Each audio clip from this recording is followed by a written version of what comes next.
Jelas-jelas sendirian di dalam lift, namun dia sepertinya melihat sesuatu yang mengerikan dan terus-menerus memukul-mukul kepalanya ke lantai. Dan akibatnya keesokan harinya, sesosok mayat muncul di dalam lift, dan mayat di dalamnya sudah membusuk parah.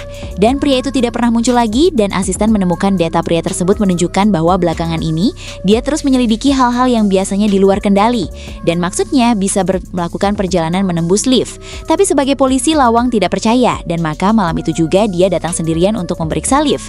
Dan pertama, rekannya menekan tombol lantai yang sudah ditandai, dan setelah semua lampu lantai padam, dia dengan cepat menekan tombol lift lantai 2, dan saat pintu lift terbuka, tidak ada keanehan sama sekali, dan gelap gulita, dan hal ini membuat punggung Pak Wang merinding, dan sebelum dia sempat memikirkan apa yang terjadi, detik berikutnya pintu lift terbuka kembali, yang muncul ternyata adalah dirinya sendiri, dan saat pintu lift tertutup, dia benar-benar ketakutan, dan karena ketakutan, dia bersiap untuk segera pergi dari tempat itu, namun detik berikutnya, sebuah tangan mendahuluinya menekan tombol lift, dan padahal saat itu di dalam lift hanya ada dia seorang diri.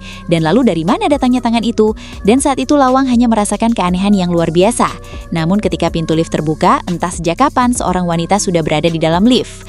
Belum sempat Lawang bereaksi, tubuh wanita itu seakan-akan tersentak kejang dan kelima sendinya terus-menerus mengeluarkan suara aneh.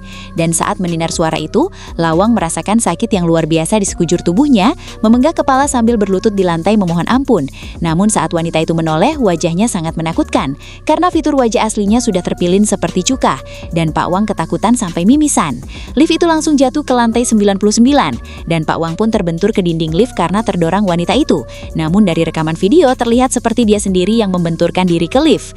Dan keesokan harinya, Pak Wang dan muridnya muncul, dan asisten mengatakan bahwa orang yang meninggal di lift itu pakaian yang dikenakannya ternyata persis sama dengan milik Pak Wang. Namun orang di dalamnya sudah membusuk seperti sudah meninggal bertahun-tahun. Layar pun beralih dan kini dua siswi kembali datang untuk menjelajahi lift. Dan lalu kejadian mengerikan apa lagi yang akan